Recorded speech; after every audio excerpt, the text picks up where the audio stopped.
Hey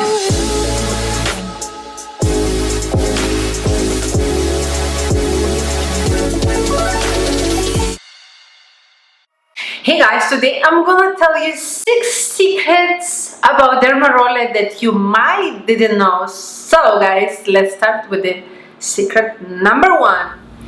If you don't know, you cannot use bigger size Dermaroller on your forehead than 0.5. And why? Because you have very little muscle there and very little fat, and the bone is very close. If you're going to be using, for example, 1 millimeter Dermaroller, you might going to hit the bone, which is not good, and you shouldn't use bigger size at 0.5 on your forehead. If you want on your 11 lines, use 0.75, but never bigger Dermaroller on your forehead than 0.5.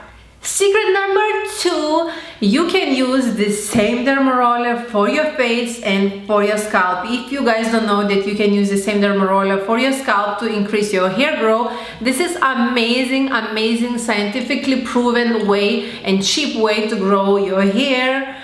And reason you have hair fall, chemo, wherever, it's increasing your hair growth medically, and studies proven it's true.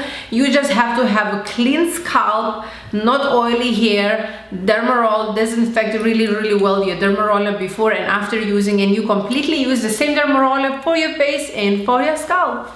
Secret number 3, stainless steel Dermaroller is better than titanium. Why stainless steel is better? Number 1, because it's very hygienic. It's not rusting, it's not happening anything. Really hygienic metal, which is much better than titanium. Titanium is not so hygienic like stainless steel. Number 2, stainless steel are not toxic. They have 0 toxicity in the metal, which is amazing for all of us.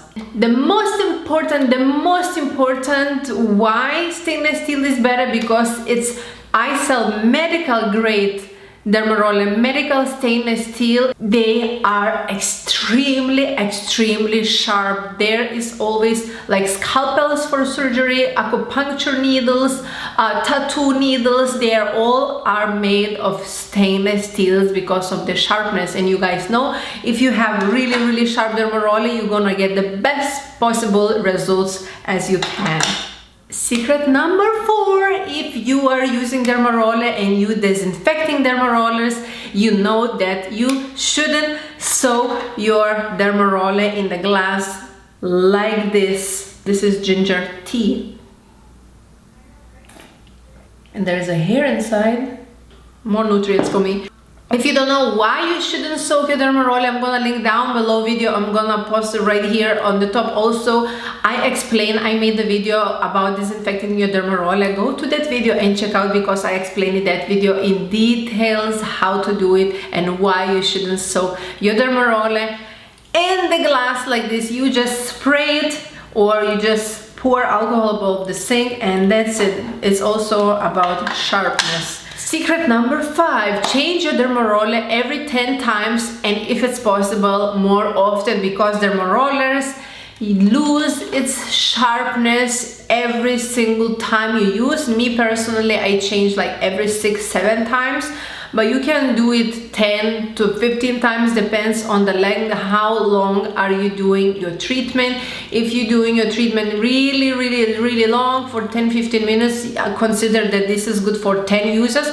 If you are using just like for like 1 minute, 2 minutes, sometimes it's okay to use 15-20 times. Guys, I have video on that too, why you should change your Dermaroller very often, about needles getting duller, and you don't want to have like a dull needles entering your skin. And now last secret number 6, many people, many of my clients been asking, Jen, what do you think? Is this serum okay? Is this serum okay? Is that cream okay? Is this brand okay? Is Paula's Choice this brand okay? Drunk Elephant is okay? Is that brand okay? And I always answer the same, and been getting so many questions like this. What brand serum is the best? Guys, I have 3 serums today. I have 3 serums that you can be using after Dermaroller that is completely safe, completely natural, completely non-toxic, amazing for the skin, plant-based ingredients. I have my 3 serums on my website ginamber.com, but if you're not able to afford my serums, you can always Google and always check ingredients. The brand does not matter, the ingredients matter. And more you understand, more you see plant related words, better it's going to be. For example, is Simonsia chinensis oil, organic jojoba oil. Then is another one, Aloe barbadensis leaf extract, which is organic aloe vera. This is ferulic acid. Ferulic acid is also good. Then is, for example, Centella asiatica extract, organic gotu kola. It's everything really important. And if more you see words organic, better it is. I hope you learned something from today's video. Thank you so much for watching. Let me know all your questions down below in the comment section, and I love you guys so much, and I see you in my next video. Bye.